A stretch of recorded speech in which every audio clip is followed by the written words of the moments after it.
ജ്യോതിഷ പങ്ക്തിയിലേക്ക് എല്ലാ പ്രേക്ഷകർക്കും സ്വാഗതം. ഇന്ന് വിചിന്തനം ചെയ്യുന്നത് 2025 ഏപ്രിൽ മാസ ഫലമാണ്. അത് മേടം രാശിക്കാരായിരിക്കുന്ന അശ്വതി, ഭരണി, കാർത്തികയുടെ ആദ്യത്തെ പാദമടങ്ങുന്ന നക്ഷത്രക്കാരുടെ ഫലമാണ് പറയുന്നത്. പ്രധാനമായിട്ട് ഗ്രഹങ്ങളുടെ സ്ഥിതി അനുസരിച്ച് നോക്കുമ്പോൾ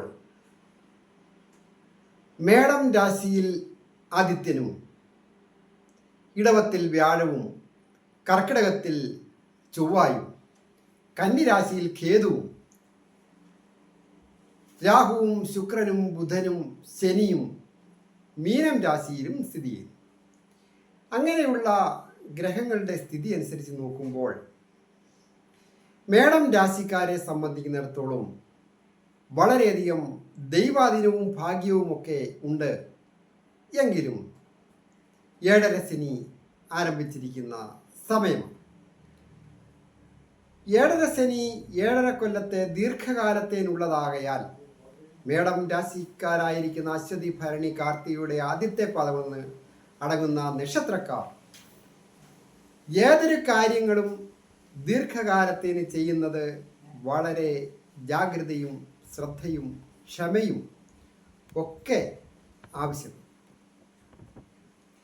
ഞാൻ ഹരികുമാർ, ദേവി ജ്യോതിഷാലയം, കാവുംപടി, മണർകാട്, കോട്ടയം.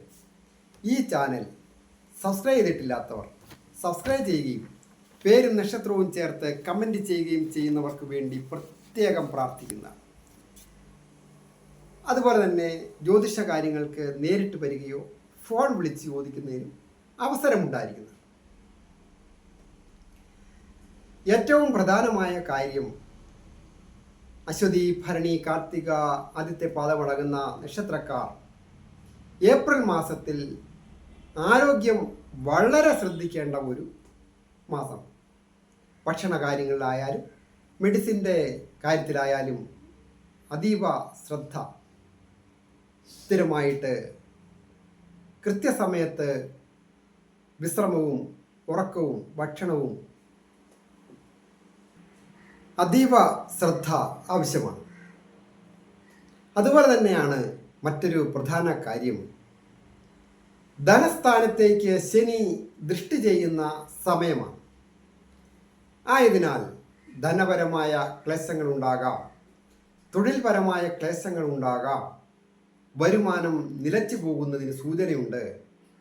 അതുപോലെ തന്നെ വാക്കുകളിലെ പിഴവുകൾ ശത്രുക്കൾ ആയുധമാക്കുവാൻ സൂചനയുണ്ട്. ദാമ്പത്യ ജീവിതത്തിലും പല പല ക്ലേശങ്ങൾ സൂചകമായിരിക്കുന്ന സമയമാണ്. ദമ്പതികളായിട്ടുള്ളവർ പൊതുവെ അഭിപ്രായ വ്യത്യാസമുണ്ടാകാതെ ശ്രദ്ധിക്കണം. തൊഴിൽപരമായിട്ടോ അല്ലാതെയോ ഒക്കെ ജീവിത പങ്കാളിയുമായിട്ട് അകന്നു കഴിയേണ്ട ചില സന്ദർഭങ്ങളും ഉണ്ടാകാം.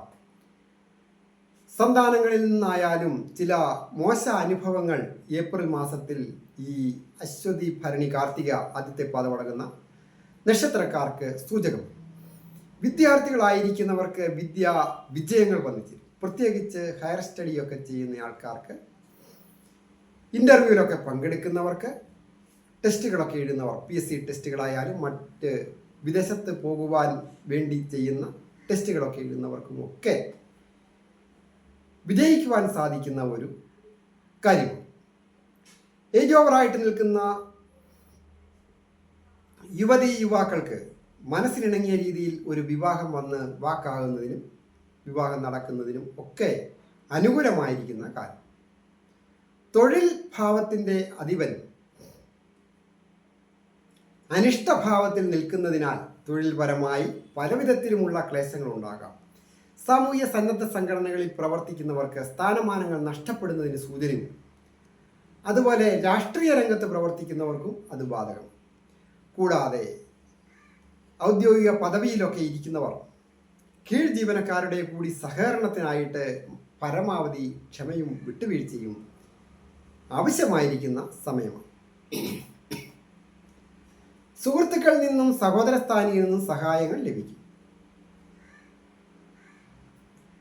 വിദേശത്ത് പോകുവാൻ ആഗ്രഹിക്കുന്നവർക്ക് വിദേശത്തെ സൂചിപ്പിക്കുന്ന കാര്യങ്ങൾക്ക് പല വിധത്തിലുമുള്ള തടസ്സങ്ങൾ വന്നു ചേരുന്നതിനുമൊക്കെ സൂചനകൾ. കാലതാമസം വന്നു ചേരുക, അല്ലെങ്കിൽ നേരത്തെ പറഞ്ഞ് നിശ്ചയിച്ചിരുന്നതിൽ അധിക ധനം ചെലവ് വരിക, അങ്ങനെയൊക്കെ വന്നു ചേരാം. കാർഷിക രംഗത്ത് പ്രവർത്തിക്കുന്നവർക്കായാലും മറ്റ് ബിസിനസ് രംഗത്ത് പ്രവർത്തിക്കുന്നവർക്കായാലും പുരോഗതികൾ വന്നു ചേരും. പ്രത്യേകിച്ച് മെഡിക്കൽ രംഗങ്ങളിലോ IT മേഖലകളിലും ഒക്കെ ജോലി ചെയ്യുന്നവർക്ക് വളരെ അനുകൂലമാണ്. ഞാൻ ഈ പറയുന്നത് ഗോചര ഫലങ്ങളാണ്. കൃത്യമായ കാര്യങ്ങൾ കൂടുതലായിട്ട് വിശകലനം ചെയ്ത് അറിയണമെന്നുണ്ടെങ്കിൽ ജാതകം നോക്കുക തന്നെ വേണം. ഏറ്റവും പ്രധാനമായിട്ട് ദോഷങ്ങളൊക്കെ മാറുവാൻ ശ്രീകൃഷ്ണസ്വാമി ക്ഷേത്ര ദർശനം ചെയ്ത് പ്രാർത്ഥിക്കുന്നത് ഉത്തമമാണ്. എല്ലാവർക്കും സന്തോഷം നിറഞ്ഞ വിഷു ആശംസ.